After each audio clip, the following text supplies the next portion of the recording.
ಯಾವುದೇ ದೇಶದ ಕ್ರಾಂತಿಕಾರಕ ಬದಲಾವಣೆಗೆ ಬೇಕಾಗಿರುವುದು ಕೇವಲ ಇಚ್ಛಾಶಕ್ತಿ. ನೇಪಾಳದ ನೂತನ ಆಡಳಿತ ಇದಕ್ಕೊಂದು ದಿಕ್ಸೂಚಿ.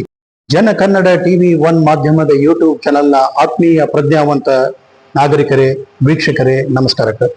ಸಿನಿಮಾಗಳಲ್ಲಿ ಪ್ರಧಾನಮಂತ್ರಿಯೊಬ್ಬರು ಜನರ ಮಧ್ಯೆ ತೆರಳಿ ತಕ್ಷಣದ ಪರಿಹಾರ ನೀಡುವ ದೃಶ್ಯಗಳನ್ನು ನೋಡಿ ನಾವು ಕೇವಲ ಮನರಂಜನೆ ಎಂದು ಭಾವಿಸಿದ್ದೆವು.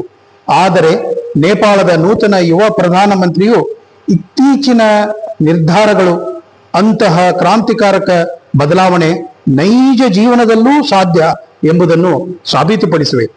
ಅಧಿಕಾರ ಸ್ವೀಕರಿಸಿದ ಕೇವಲ 10 ದಿನಗಳಲ್ಲಿ ಅವರು ಕೈಗೊಂಡಂತಹ ಐತಿಹಾಸಿಕ ನಿರ್ಧಾರಗಳು ಯಾವೆಂದು ನೋಡೋಣ ಬನ್ನಿ. ಮೊಟ್ಟ ಮೊದಲನೆಯದಾಗಿ VIP ಸಂಸ್ಕೃತಿ ಅಂತ್ಯ, ಮಂತ್ರಿಗಳ ವಿಶೇಷ ಸೌಲಭ್ಯಗಳನ್ನ ರದ್ದುಗೊಳಿಸಿ ಜನಸಾಮಾನ್ಯರಂತೆ ಬದುಕುವ ಆದೇಶ. ಎರಡನೆಯದಾಗಿ ಶಿಕ್ಷಣದಲ್ಲಿ ಸಮಾನತೆ, ಖಾಸಗಿ ಶಾಲೆಗಳನ್ನ ಸರ್ಕಾರಿ ಸ್ವಾಮ್ಯಕ್ಕೆ ಒಳಪಡಿಸಿರುವ ದಿಟ್ಟ ಹೆಜ್ಜೆ. ಶ್ರೀಮಂತ ಬಡವ ಎಂಬ ಯಾವ ಭೇದ ಭಾವವಿಲ್ಲದೆ ಎಲ್ಲರಿಗೂ ಸಮಾನ ಶಿಕ್ಷಣ.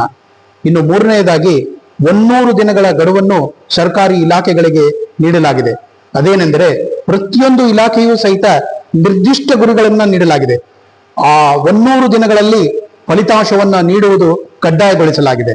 ಇನ್ನು ಟ್ರಾಫಿಕ್ ಕಿರಿಕಿರಿ ಮುಕ್ತ, ವಿಐಪಿಗಳ ಸಂಚಾರಕ್ಕಾಗಿ ಸಾರ್ವಜನಿಕ ರಸ್ತೆಗಳನ್ನ ಇನ್ಮೇಲೆ ಬಂದ್ ಮಾಡುವಂತಿಲ್ಲ. ಭ್ರಷ್ಟಾಚಾರಕ್ಕೆ ಕಡಿವಾಣ, ಕೆಳ ಹಂತದ ಭ್ರಷ್ಟಾಚಾರಕ್ಕೆ ಆ ಇಲಾಖೆಯ ಮುಖ್ಯಸ್ಥರನ್ನೇ ಹೊಣೆಗಾರರನ್ನಾಗಿ ಮಾಡಲಾಗಿದೆ.